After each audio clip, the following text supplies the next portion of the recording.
Bonjour à tous, je suis ravie de vous retrouver dans cette nouvelle vidéo et aujourd'hui on va voir ensemble ce que sont les termes jugé, méjugé, déjugé qui peuvent paraître un petit peu obscurs comme ça mais qui finalement viennent juste déterminer le degré de poussée postérieure de votre cheval. Alors, c'est parti!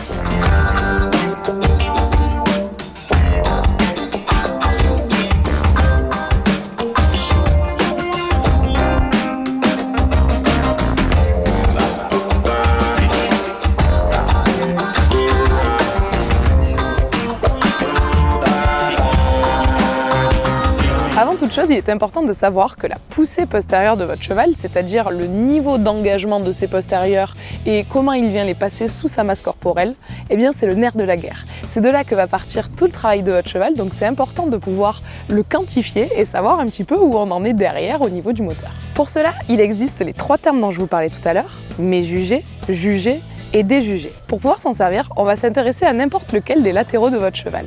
Soit le latéral droit composé de l'antérieur droit et du postérieur droit, soit le latéral gauche composé de l'antérieur gauche et du postérieur gauche. Ainsi, dans une même foulée, on va s'intéresser à où votre cheval va poser l'antérieur, puis le postérieur du même latéral.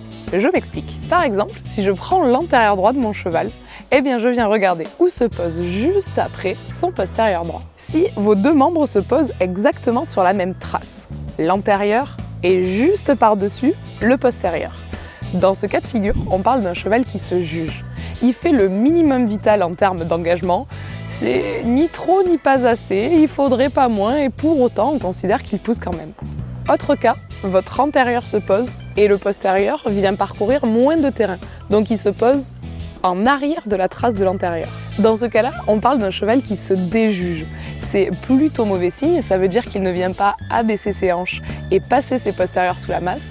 C'est souvent signe d'un cheval qui ne fonctionne pas très bien et qui a des problèmes d'enclenchement des postérieurs. Enfin, le troisième et dernier cas de figure, et c'est le saint graal recherché par la majorité des cavaliers, c'est un cheval qui vient se méjuger, il pose sa trace d'antérieur et son postérieur vient chercher encore plus loin.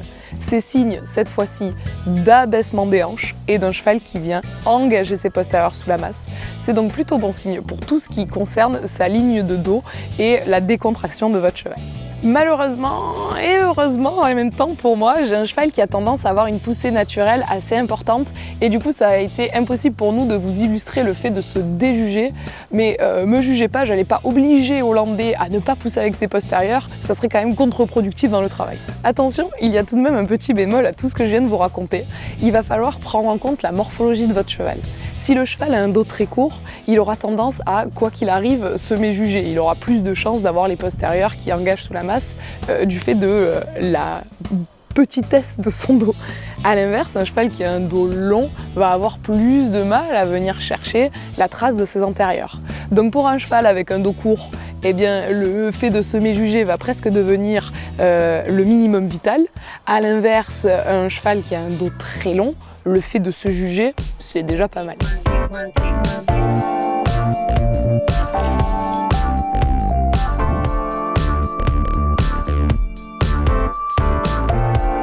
Pour conclure, ces trois notions de poussée postérieure vont nous être extrêmement utiles lorsque l'on va rechercher du travail du cheval. Lorsque le cavalier devient l'outil qui travaille le cheval, la poussée postérieure, comme je vous disais tout à l'heure, c'est le début, la base, le b.a.-ba du travail. Ça va être votre point de départ pour travailler par exemple la mise sur la main qui est un peu l'obsession du cavalier à partir du niveau galop 4 allant vers un galop 5. Et cela vous servira ensuite tout le reste de votre vie de cavalier de façon à être sûr de travailler votre cheval dans un fonctionnement qui est correct et du coup qui est agréable pour lui et qui va le mener vers de la décontraction et du très haut niveau.